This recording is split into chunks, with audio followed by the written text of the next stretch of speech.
যারা দীর্ঘদিন আন্দোলন সংগ্রাম করেছি, নির্যাতিত নিষ্পেষিত হয়েছি, সেই মজলুমদের দায়িত্ব। আপনারা সে সময় আমাদের এই স্লোগান শুনেছেন। পরের লাইন দুইটা ছিল যে সবার আগে বাংলাদেশ, সবাই মিলে গর্ব দেশ। কারণ হচ্ছে এখানে আমরা যে এই গণ অভ্যুত্থানের পরে যে নতুন বাংলাদেশের কথা বলছি, সেই বাংলাদেশকে যদি আমরা গড়তে চাই, তাহলে দল মত নির্বিশেষে সকলকে কাঁধে কাঁধ মিলিয়ে কাজ করতে হবে। যে আহ্বানটি এসেছিল বাংলাদেশের আরেক রাখাল রাজা শহীদ প্রেসিডেন্ট জিয়াউর রহমানের, আপনার সেই ৭৫ পরবর্তী বাংলাদেশের অস্থির সময়ে যখন সেই সেরা ব্যারাকের বন্দি অবস্থা থেকে জনতার কাতারে জিয়াউর রহমানকে সৈন্যরা মুক্ত করে নিয়ে আসলেন, যখন সেই ক্যান্টনমেন্ট থেকে রাজপথে স্লোগান উঠেছে সৈনিক জনতা ভাই ভাই আমাদের বিভেদ নাই, জিয়াকে যখন স্লোগান দিয়ে ওয়েলকাম করেছিল, এবং সেই সময় জিয়াউর রহমানের অল্প সময়ের পিরিয়ডে বাংলাদেশের কৃষি খাতে একটা বিপ্লব হয়েছে। আপনারা দেখেছেন খাল কাটাতার একটা বিখ্যাত কর্মসূচি আছে, এবং মুসলিম বিশ্বের একজন নেতা হিসেবে তিনি মধ্যপ্রাচ্যের সাথে সম্পর্ক উন্নয়নে কাজ করেছিলেন। আমরা যারা হজ করতে যাই তারা জানেন, আপনার সেই মরুর বুকে তাপ কমানোর জন্য, পরিবেশের ভারসাম্য রক্ষা করার জন্য এই আরবদেরকে তিনি গাছ উপহার দিয়েছিলেন, গাছ লাগিয়েছিলেন, নিম গাছ, যেটা ঔষধি গুণ সম্পন্ন, যেটাকে আরবি ভাষায় সাজরাতুল জিয়া বলে থাকে। তো এইভাবে জিয়াউর রহমানের যে কৃষি, আমাদের বৈদেশিক কর্মসংস্থান, মুসলিম ভ্রাতৃত্ববোধ, এই যে দর্শন ছিল, যার ফলে বাংলাদেশ সেই অস্থিতিশীল সময় থেকে ট্রাকে ফিরেছিল। পরবর্তী সময়ে গৃহবধূ থেকে রাজনীতির মঞ্চে এবং রাজনীতির মঞ্চ থেকে, আন্দোলন সংগ্রামের মাঠ থেকে রাষ্ট্রপ্রধানের চেয়ারে বেগম খালেদা জিয়া দেশের মানুষের ভালোবাসা পেয়েছিলেন। আপামর জনসাধারণ তাকে গ্রহণ করেছিল, কারণ তার ব্যক্তিত্ব, তার রুচিশীলতা, ভিন্ন মতের প্রতি তার সম্মান। সংসদে দেখবেন ২০০৮ সালের যেই সংসদে বিএনপির খুব অল্প কয়েকজন সংসদ সদস্য ছিল, সেখানে তার বক্তব্য আছে ইউটিউবে। তিনি বাংলাদেশের অবিসংবাদিত নেতা শেখ মুজিবুর রহমান থেকে শুরু করে মাওলানা ভাসানী শেরে বাংলাকে, ফজলুল হক হোসেন শহীদ সোহরাওয়ার্দী থেকে সকল জাতীয় নেতৃবৃন্দের প্রতি সম্মান প্রদর্শন করে তার বক্তব্য রেখেছিলেন বা বক্তব্য দিয়েছিলেন। পারতপক্ষে তিনি আক্রমণাত্মক কথা, ব্যক্তিগত আক্রমণাত্মক কথা, বাজে ভাষা ব্যবহার করা, এটা তিনি করেন নাই, বিরত ছিলেন। এবং বাংলাদেশের মানুষের প্রশ্নে, ভারতীয় আধিপত্যবাদ এবং আগ্রাসনের প্রশ্নে তার একটা কঠোর ভূমিকা ছিল। তিনি পরিষ্কারভাবে বলেছিলেন যে বিদেশে আমাদের কোনো ঠিকানা নাই, আমাদের কোনো প্রভু নাই, বিদেশে আমাদের কোনো প্রভু নাই, বন্ধু আছে, কিন্তু বন্ধুর ভেষে যদি কেউ প্রভু হতে চায় সেটা আমরা মানব না, এদেশের জনগণ মানবে না। এবং আমরা আজকে মিলিতভাবে আন্দোলন সংগ্রাম করেছিলাম, এবং সেই আন্দোলন সংগ্রাম করতে গিয়ে আমরা কতবার রক্তাক্ত হয়েছি, জেলে গিয়েছি, আপনারা জানেন। আজকে কিছু কথা বলতেই হয় যে যদি এটি স্মরণ সভা, খালেদা জিয়ার সাথে শুধু অন্যায় করা হয়েছে সেটি নয়, এদেশের অসংখ্য মানুষের সাথে অন্যায় করা হয়েছে, অবিচার করা হয়েছে। গতকালকে একটি নাগরিক শোক সভা ছিল জাতীয় সংসদের দক্ষিণ প্লাজায়। আপনারা শুনেছেন খালেদা জিয়াকে ওষুধের ডোজ বাড়িয়ে কমিয়ে, কিংবা কিডনির যারা ব্যথার রোগী, যারা ডাইক্লোফেনাক কিংবা এসিক্লোফেনাক ওষুধ খান, এই ধরনের ব্যথার ওষুধ দীর্ঘমেয়াদে খেলে কিডনির সমস্যা হয়, তাহলে তখন পরীক্ষা করে দেখতে হয় যে কিডনির ব্যালেন্স ঠিক আছে কিনা। ঠিক একইভাবে লিভার ফাংশনের ঠিক রাখার জন্য কিছু ওষুধ ব্যবহারের পূর্বে ডাক্তাররা ফলো আপ করে। তো খালেদা জিয়ার ডাক্তার FM সিদ্দিকী সাহেব বলেছেন এই পরীক্ষাটা ওনারা করে নাই, ফলো আপ করে নাই, এর মধ্যে দিয়ে ওনাকে মৃত্যুর দিকে ঠেলে দিয়েছিল। আমাকে যখন এই জুলাইয়ের আন্দোলনের মধ্যে 19 জুলাই দিবাগত রাত্র 20 তারিখে যখন গ্রেপ্তার করে আমাকেও সেই কালো জম টুপি পরিয়ে ওই যখন র্যাবের গাড়িতে উঠানো হয়েছে, উচ্চ সাউন্ডে গান দেওয়া হয়েছে যাতে আমি অনুমান করতে না পারি যে আমি কোন এলাকা দিয়ে যাচ্ছি, কোথায় যাচ্ছি। রাতে এক দফা নির্যাতন করে চোখ বাঁধা অবস্থায়, গরু ছাগলকে যেমন ইঞ্জেকশন দেয় দাঁড়ানো অবস্থায়, ঠিক তেমনি ভাবে আমার সিনাতে একটা ইঞ্জেকশন দিয়েছিল। আমি জানি না আসলে সেটি কিসের ইঞ্জেকশন। আজকে যদি এই পট পরিবর্তন না হতো, আজকে আপনাদের সামনে দাঁড়িয়ে কথা বলা তো দূরের কথা, বেঁচে থাকতে পারতাম কিনা সেটি নিয়ে একটি সন্দেহ ছিল। বন্ধুগণ, অনেকেই বলে সামনে ভোট, আওয়ামী লীগের বিরুদ্ধে বেশি কথা বলবেন না, ফেসিবাদ টেসিবাদ বলবেন না। কথা ঠিক আছে, কিন্তু ভোটের জন্য একেবারে এত নিচে নামতে পারবো না, এত বিবেক বিসর্জন দিতে পারবো না। সেই নির্মম নিষ্ঠুরতা আমাদের সাথে হয়েছে সেগুলো আমরা বলবো না জনগণের সামনে। যারা ভোট দিবে তাদের বিবেক আছে, আমার ব্যক্তিত্ব আমার কর্মকাণ্ড দেখে তারা ভোট দিবে যে আমি অন্যের শিকার হয়েছি, অবিচারের শিকার হয়েছি, জুলুমের শিকার হয়েছি, কিন্তু আমি কারোর সাথে অন্যায় অবিচার জুলুম করেছে কিনা। ডান পাশে কপালে এখনো ট্যামের মতো আছে, অর্থাৎ ভিতরে রক্ত এবং মাংস জমাটবদ্ধ হয়ে ক্লটিং হয়ে আছে, হাত আঙ্গুলের এখনো বাঁকা হয়ে আছে। তো এগুলো তো নির্যাতনের চিহ্ন, এগুলো তো সাক্ষী দেবে বর্বরতার, নিষ্ঠুরতার, নির্মমতার। এগুলো আমরা কিভাবে ভুলে থাকবো? তারপরে আমরা বলেছি যে 5ই আগস্টের পর থেকে আমরা যে স্লোগান দিয়েছিলাম, দল নয় মত নয়, সবার আগে বাংলাদেশ, সবার আগে বাংলাদেশ, সবাই মিলে গর্ব দেশ। কাজে আমরা মনে করি যে এইভাবে যদি প্রতিহিংসা, প্রতিশোধের রাজনীতি চলতেই থাকে, রক্তের বদলে রক্ত, লাশের বদলে লাশ, তাহলে নতুন বাংলাদেশ হবে কিভাবে? তাই দুঃখ কষ্ট ভুলে যাওয়ার চেষ্টা করছি, কিন্তু এই আঘাতের চিহ্ন এটা আসলে মুছে ফেলানো যাবে না। তো আজকে খালেদা জিয়ার স্মরণ সভা করছি। এরকম একজন বয়স্ক মানুষ, বাংলাদেশের সাবেক প্রধানমন্ত্রী ছিলেন, ওই নির্জন কারা প্রকোষ্ঠে বিশাল এক কারাগারে একমাত্র বন্দী। মানসিক ভাবে, শারীরিক ভাবেও তার উপরে যে নির্যাতন চালানো হয়েছে, যার ফলেই তিনি হয়তো আরো কিছুদিন বেঁচে থাকতে পারতেন। অসুস্থ হয়ে হাসপাতালে দীর্ঘদিন চিকিৎসাধীন থেকে মৃত্যুবরণ করেছেন।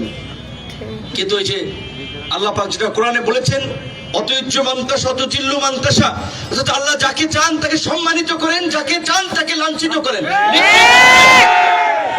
গতকাল অন্তর্বর্তীকালীন সরকারের প্রধান উপদেষ্টা, কঠিন সময়ে আমরা একজন ব্যক্তির আওয়াজ সবসময় পেয়েছি, লেখালেখিতে, টকশোতে আমাদের পাশে এসে দাঁড়ানোর ক্ষেত্রে ডক্টর আসিফ নজরুল।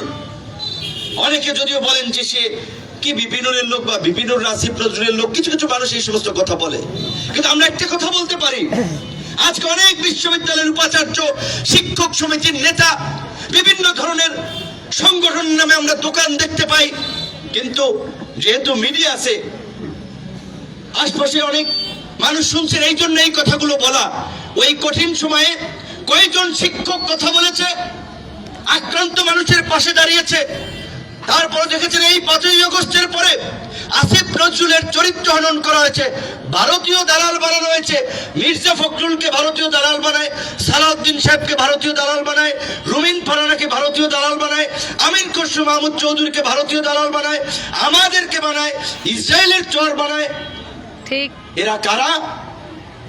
5ই আগস্টের পূর্বে অনেকে আমাদের পক্ষে ছিল, সরকার বিরোধী কথাবার্তা, ভিডিও বক্তব্য দিয়েছে, তাই আমরা তাদেরকে অন করেছি, লাইক মাইন্ডেড মনে করেছি। কিন্তু এই কালপ্রিট গুলো নির্বাচনকে সামনে রেখে কিংবা গত 15 মাসে দেখেছেন দেশের মধ্যে বিভেদ বিদ্বেষ ছড়িয়ে একটা অসহিষ্ণু সমাজ এবং ব্যবস্থা তৈরি করার চেষ্টা করেছে। আজকে যদি সোশ্যাল মিডিয়ায় যান, শিশু বৃদ্ধ ফেসবুক ব্যবহার করে, আপনার মতের সাথে কারো মত মিলতে নাও পারে। আমি গণ অধিকার করি, আরেকজনে বিএনপি, আরেকজনে জামাত ইসলাম, চরমোনাই, কিন্তু দেখবেন কিছু কিছু মানুষ এত নগ্ন ভাবে এত অসভ্য কথাবার্তা কমেন্ট ফেসবুকে বলে, এর মাধ্যমে তো তার ব্যক্তিত্ব ফুটে ওঠে। তাদের প্রোফাইল গুলো চেক করলে দেখবেন, তার ছবি দেখলে, তার লেবাস দেখলে বোঝা যায় যে সে কোন দল করে, কোন মতের সমর্থক। তাহলে আমরা যে নতুন বাংলাদেশের কথা বলছি, গণতান্ত্রিক বাংলাদেশের কথা বলছি, ঐক্য এবং সম্প্রীতির মধ্যে দিয়ে বাংলাদেশকে এগিয়ে নেওয়ার কথা বলছি, এই যে সামাজিক যোগাযোগ মাধ্যমে এইভাবে হিংসা বিদ্বেষ ছড়িয়ে যে অসামাজিক পরিবেশ সৃষ্টি করা হচ্ছে, এইভাবে তো নতুন বাংলাদেশ বিনির্মাণ করা সম্ভব নয়। তো এই জন্য বললাম, আজকে আপনারা সচেতন, এই বিষয়গুলো বুঝতে হবে। যে বলে মায়ের চেয়ে বেশি দরদ বেশি হইলে তারে বলে মায়া রাক্ষসী। মায়ের চেয়ে তো সন্তানের জন্য কারো দরদ থাকতে পারে না। আজকে আমরা দেশ থেকে লড়াই করেছি, রক্ত দিয়েছি, সংগ্রাম করেছি, পরিবার পথে পথে ঘুরেছে। আজকে আমার ওয়াইফ প্রাইমারি স্কুলের শিক্ষিকা, সে কেন আমার ছোট বাচ্চা নিয়ে প্রেস ক্লাবে রিপোর্টার্স ইউনিটিতে সংবাদ সম্মেলন করতে যাবে? কেন পত্রিকা অফিসের নিচে স্বামীর সন্ধানে ঘুরে বেড়াবে? আমরা কি ক্রিমিনাল? আমরা কি অপরাধী? আপনি শুনেছেন শামীম ওসমান সাহেব বলেছিলেন যে একটা আমাকে প্রোগ্রাম ইন্ডিকেট করেছে, কালো গ্লাস নিয়ে নাকি কবে এসেছিলাম, আবার চোরের মতো পালিয়ে চলে গেছি। কেন ভাই, আমরা তো এই দেশের নাগরিক, দেশের সর্বোচ্চ বিদ্যাপীঠে পড়াশোনা করেছি, কেন আমাদেরকে পালিয়ে যেতে হবে? এই যে একটা অসহিষ্ণু পরিবেশ দেশে কায়েম করে রাখা হয়েছিল। আজকে পরিষ্কার কথা, এখানে বিএনপির মহানগরের নেতৃবৃন্দ আছে, অন্যান্য নেতৃবৃন্দ মঞ্চ থেকে শুনবে, আমরা অতীতের মতো ওই কালো রাজনীতির পরিবেশ আমরা আর বাংলাদেশে তৈরি করতে চাই না। দল মত নির্বিশেষে সকলে মিলেমিশে আমরা এই বাংলাদেশকে গড়ে তুলতে চাই। সেই বাংলাদেশে হানাহানি, মারামারি, সংঘাত, সহিংসতা থাকবে না, নিজেদের মধ্যে ভ্রাতৃত্ব থাকবে, ঐক্য এবং সম্প্রীতির সমাজ হবে। তবেই আজকে খালেদা জিয়াকে আমাদের স্মরণ করা সার্থক হবে। কারণ আপনারা দেখেছেন বেগম খালেদা জিয়া তার জীবদ্দশায়ও মানুষের অধিকার আদায়ের জন্য, গণতন্ত্রকে পুনরুদ্ধার করার জন্য আপসীন থেকেছেন, সংগ্রাম করেছেন, জেলে গিয়েছেন। কাজে আজকে বিএনপির ভাই এবং বন্ধুদেরকে ইন্ডিকেট করে বলবো, যে যত বড় তার দায়িত্ব তত বড়। আপনারা নারায়ণগঞ্জ, ঢাকার পাশাপাশি শহর, রাজধানী বলা চলে টাউন কেন্দ্র ঢাকা, গাজীপুর রাজধানী, এখানে সারা দেশের লোকেরা বাস করে। যেমনি ভাবে দেখতে পাচ্ছেন আজকে গলাচিপা 10 মিনার এই মানুষ, আমার মনে হয় এর চেয়ে আরো কয়েক গুণ মানুষ এইখানে বাস করে। তারা জানতে পারে নাই, যেই কারণে হাজির হতে পারে নাই। জানলে তারা হাজির হতো। কাজেই আমাদেরকে মানুষ কষ্ট পায়, মানুষ নেগেটিভ ভাবে নেয়, মানুষ ভালোভাবে নিবে না, এমন কাজ করা যাবে না। এখন মানুষের সাইকোলজি, মানসিকতার পরিবর্তন হয়েছে। মানুষ স্বাধীন চেতা, ছাত্র থেকে তরুণ সবাই প্রতিবাদী। আপনারা দেখেছেন এই যে পট পরিবর্তন, এই পট পরিবর্তন কোন ব্যক্তি, দল, সংগঠন, গোষ্ঠীর দ্বারা হয় নাই। দেশের আপামার জনসাধারণ সময়ের প্রয়োজনে যে গণপ্রতিরোধ গড়ে তুলেছিল, সেই প্রতিরোধের মধ্য দিয়েই আজকের এই পরিবর্তিত বাংলাদেশ আমরা পেয়েছি। কাজেই এই যে জনগণের জাগরণ, এই যে সচেতনতা আমরা চাই, এই সচেতনতা রাজনৈতিক ক্ষেত্রেও তাদের অব্যাহত থাকুক। তাই আজকে এলাকাবাসীর সামনে হাজির হয়েছি এই আবেদন নিয়ে। আপনাদের সন্তান হিসেবে ওই গলাচিপা 10 মিনার জনপদ থেকেই নির্বাচন করছি। চাইলে ঢাকা সহ সারা বাংলাদেশের যে কোনো জায়গা থেকে নির্বাচন করতে পারতাম, কিন্তু ওই চর অঞ্চল থেকেই ভাঙা প্রাইমারি স্কুল, ভাঙা হাই স্কুল, কাদার কর্তমাক্ত মেঠো পথের ওই রাস্তা এবং ওই ফুটবল না জাম্বুরা দিয়ে ফুটবল খেলেছি। জাম্বুরা চেন তো? জাম্বুরা মাঠ ছিল না, ধান খেতে যে এই চাষ দেওয়ার আগে বৈশাখ জ্যৈষ্ঠ মাসে বৃষ্টি হয়, ওই হালকা পানির মধ্যে, এই রকমের গ্রাম থেকেই তো, এরকম সুবিধা বঞ্চিত জনপদ থেকেই আমরা বড় হয়েছি। আজকে গত পরশুদিন মোস্তফা চাচা, আমরা একই গাড়িতে আসতেছিলাম, বড় চাচা এই যে ফেরিতে আসতে কত ভোগান্তি হইতো মাওয়া থেকে, 5-6 ঘন্টা 2-3 ঘন্টা কুয়াশার কারণে গাড়ি চলতো না। আজকে পদ্মা সেতু হওয়ায় পদ্মা সেতুর এই পার এবং ওই পার যে এক্সপ্রেস ওয়ে যে রোড, এই রোডের কারণে চলাফেরা যেমন গাড়িতে আরাম, অল্প সময়ের মধ্যে আমরা দূরত্ব অতিক্রম করতে পারি। তো একটা দেশকে এগিয়ে নিতে হলে অবকাঠামোগত বিশেষ করে উন্নয়ন, যোগাযোগ ব্যবস্থার উন্নয়ন সেটি অনস্বীকার্য। অপরিসীম ভূমিকা পালন করে কাতারে আমি গিয়েছিলাম, দেখেছি 4-5 ঘন্টায় এই মাথা থেকে ওই মাথা আপনার রাউন্ড দেওয়া যায়। ছোট্ট দেশ, আবার যোগাযোগ ব্যবস্থা লেন আলাদা, 150 ঘন্টায় 150 আপনি গাড়ি চালাবেন স্পিডে, 120 গাড়ি চালাবেন, 90 চালাবেন, লেন আলাদা, এক স্পিডের গাড়ি অন্য লেন ক্রস করবে না। তো আজকে আমাদের মতো একটা জনবহুল রাষ্ট্র, প্রথম কথা হচ্ছে যে বেশি এত জনসংখ্যা, তার যানবাহন চলাফেরা, যার কারণে রাস্তাঘাটে যানজট একটা নিয়মিত ঘটনা হয়ে থাকে। কিন্তু এটাকে পরিকল্পিতভাবে যদি এই অবকাঠামোগত উন্নয়ন করা যায়, এই যানজট নিরসন সম্ভব, মানুষের তাতে অনেক ধরনের উপকার হবে। যানজটে এই 1-1.5 ঘন্টা রাস্তায় থেকে মানুষের মেজাজ খিটখিটে হয়ে যায়, মানসিকতা ভালো থাকে না। তো কাজেই মানুষকে সুস্থ থাকার জন্য সেখানকার পরিবেশ একটা গুরুত্বপূর্ণ ভূমিকা পালন করে। এই যে রাস্তা দিয়ে হেঁটে যান, রাস্তার উন্নয়নমূলক কর্মকাণ্ডের নামে রাস্তায় যে শীতকালে বছরের পর বছর কাজ ফেলে রাখে, এই ধুলাবালি শ্বাস প্রশ্বাসে যে নানাবিধ রোগ শোক মানুষের সৃষ্টি করে। কাজেই শুধুমাত্র ভালো বিল্ডিং এ থাকলাম, খাইলাম দিলাম ভালো, তারপরেও দেখেন যে হার্টের সমস্যা, কিডনির সমস্যা, শ্বসনতন্ত্রের জটিলতা, নানান ধরনের প্রবলেম হয়, কারণ পরিবেশ এবং এই যে আমরা যে খাবার খাই এটিরও ভেজাল। তো সেই কারণে আমরা মনে করি আগামীতে রাজনীতি হবে মেধাভিত্তিক রাজনীতি, সৃজনশীল রাজনীতি। দেশকে এগিয়ে নিতে হলে দেশের মালিক জনগণ। ডক্টর ইউনূস সাহেব অন্তর্বর্তীকালীন সরকার প্রধান যেটা বলেছে, দেশের চাবি এখন আপনার হাতে, বুঝছেন তো?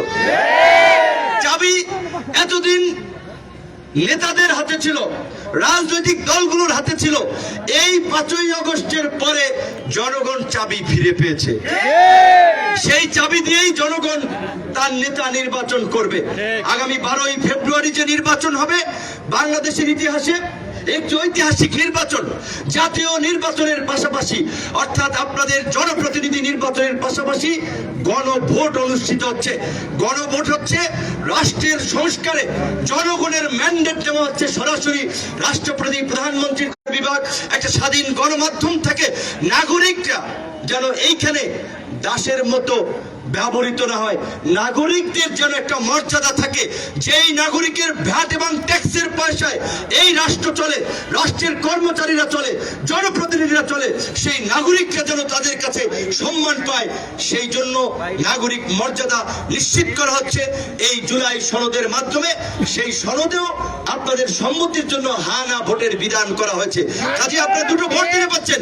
এই সনদে বিএনপি, জামাত, চরমোনাই সব দল মিলে আমরা এই জুলাই সনদ বাস্তবায়ন এই আদেশ জারি করেছি সরকারকে দিয়ে। আপনারা সেখানেও হ্যাঁ ভোট দেবেন। সরকার প্রচার চালাচ্ছে, কারণ প্রার্থীরা তো ইয়ানফসি যার প্রচার প্রচারণে ব্যস্ত থাকবে। তো আমি এই জন্য বলে গেলাম, যেহেতু সরকার চালাচ্ছে এইটা। সর্বশেষ কথা হচ্ছে, আমাদের মহানগরের সভাপতি রাহুল বলেছে এইখান থেকে ভোট দিতে গেলে বাস লাগুক, লঞ্চ লাগুক, আমাদের নারায়ণগঞ্জের নেতারা ম্যানেজ করবে। আর ভাই বলছে, আবার কাউন্সিলর ভাই বলেছে আপনারা এই এলাকায় থাকেন, সুবিধা অসুবিধায় তিনি দেখবেন। তো ইনশাল্লাহ আপনাদেরকে সারা দেশের যেখানেই যান, আপনারা যদি বলেন যে নূর ভাইয়ের এলাকার লোক, মানুষ একটু সম্মান করবে, ভালোবাসবে। আপনাদের প্রতি আবদার এবং অনুরোধ থাকবে।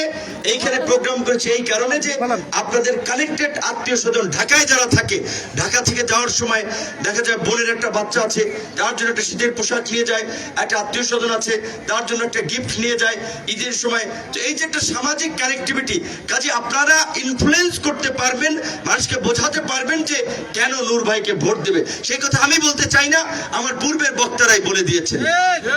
তো আমি এখানে আপনারা জানেন যে বিএনপির চেয়ারম্যান সহ শীর্ষ নেতৃত্ব আলাপ আলোচনার মাধ্যমে পটুয়াখালী 3 আসনে সিদ্ধান্ত দিয়ে আমাকে সমর্থন করেছে। এখানে গোলাম মোস্তফা সাহেব এই জনপদে কাজ করেছেন, আরো অনেকে শিবলু খান, শ্যামলান প্রত্যাশী ছিলেন, তাদেরকে ডেকে আমার সাথে কাজ করার জন্য বলেছেন। আরেকজন সাবেক ছাত্র নেতা, তাকে আমি যতদূর জানি ডাকা হয়েছিল, এখনো তিনি যান নাই। তিনি যদি স্বাভাবিকভাবেই যারা বিএনপি করে তারা তো শহীদ জিয়া, খালেদা জিয়ার আদর্শের বাইরে যেতে পারে না, এবং যারা তারেক রহমান ডাকলে সেটা উপেক্ষা করতে পারে না। আর আশরাফ ভাই বলেছে এটা যে দলকে চ্যালেঞ্জ করে, দলের নেতৃত্বকে চ্যালেঞ্জ করে অনেক রথী মহারথী তারা শেষ পর্যন্ত তাদের জানাজায় লোক হয় নাই। এটা তো অনেক উদাহরণ আছে। কাজে আমার ভাই, আমরা চাই যে বিএনপিতে তারও ত্যাগ আছে, তার একটা ভালো অবস্থান থাকুক। এখন আসলে সেটা তার বিষয় যে সে দলের সিদ্ধান্ত মেনে কাজ করবে নাকি স্বতন্ত্র প্রার্থী হবে। তবে আমি এইটুকু বলতে পারি, I like to take challenge. Challenge নিতে আমরা পছন্দ করি। প্রতিকূল পরিস্থিতির মধ্যে দিয়েই আমরা বিজয় অর্জন করতে চাই। আমরা বিনা ভোটে, ভোট ছাড়া এমপি হতে চাই না। আমার দৃঢ় বিশ্বাস এবং আস্থা আছে, দল মত নির্বিশেষে ওই জনপদের মানুষ ব্যালটে একটা বিপ্লব ঘটাবে। বাংলাদেশের মধ্যে ওই 12ই ফেব্রুয়ারি ট্রাক মার্কার পক্ষে আরেকটি ইতিহাস তৈরি করবে। আমি জানি, আমি মিছিল, জনসংখ্যার, লোক সমাগমে বিশ্বাসী নয়। ঢাকা বিশ্ববিদ্যালয়ে নির্বাচন করেছিলাম, সত্য কথা হচ্ছে ভোট পেয়েছিলাম 11,000, কিন্তু 11,000-এর মধ্যে 110 জন, 100 জন, তার অর্ধেক 50 জন বিশ্ববিদ্যালয়ের ছাত্র তখন আমার সাথে মিছিল মিটিং আমরা পাই নাই, কিন্তু ভোট পেয়েছিলাম 11,000। কারণ শিক্ষার্থীরা ভয়, ভীতি, আতঙ্কের কারণে আমাদের মিছিলে থাকতে পারে নাই। আজকে যদি ওখানকার বিষয় তো স্থানীয় প্রশাসন, বা আমি এই বিষয়টি বলবো, যেহেতু এখন তিনি বিএনপির কেউ না, বিএনপি থেকে বহিষ্কার করেছে কোন দিন? 30শে ডিসেম্বর, যেদিন আমরা আজকে যাকে স্মরণ করছি, স্মরণ সভা করছি, বেগম খালেদা যে মৃত্যুবরণ করেছেন। আমার একানা জোটের আসনগুলোতে যারাই স্বতন্ত্র হয়েছেন তাদেরকে বহিষ্কার করেছে। এটা বিএনপি তার মিত্রদের প্রতি যে কমিটেড, সেই মেসেজ দেওয়ার জন্য। এবং আজকে উপজেলা কমিটি বিলুপ্ত করেছে। কাজে এখানে আমরা বিএনপিকে দোষারোপ করবো না, তারা তো একটা দল, অন্য জায়গায় করেছে কমিটি স্থগিত, ওইখানে গণাচিপা 10 মিনিট করেছে বিলুপ্ত। তাহলে তো বিএনপি তো সর্বাত্মক চেষ্টা করে যাচ্ছে, এবং ইনশাল্লাহ এইটুকু সমর্থন, সহযোগিতার, জনগণের যে ভালোবাসা আছে, বিপুল ভোটে আমরা জয়লাভ করবো। কাজে আমরা কোনো আমাকে ভালোবাসেন, আমাকে সমর্থন করেন, আমরা কোনো আক্রমণাত্মক বক্তব্য দেব না, হিংসা বিদ্বেষ ছড়াবো না।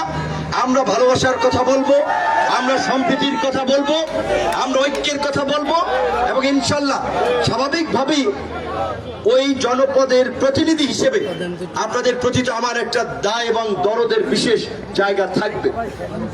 আমার যখন সক্ষমতা ছিল, বিশেষ করে এই গত 15 মাসেও মানুষের সুবিধা অসুবিধায় তাদের পাশে থাকার চেষ্টা করেছি। ভোট আপনারা দেন বা না দেন, দল যে দল করুক ওইটা ম্যাটার না। আপনাদের প্রয়োজনে যদি আমার কাছে যান, ইনশাল্লাহ চেষ্টা করব আপনাদের পাশে থাকার।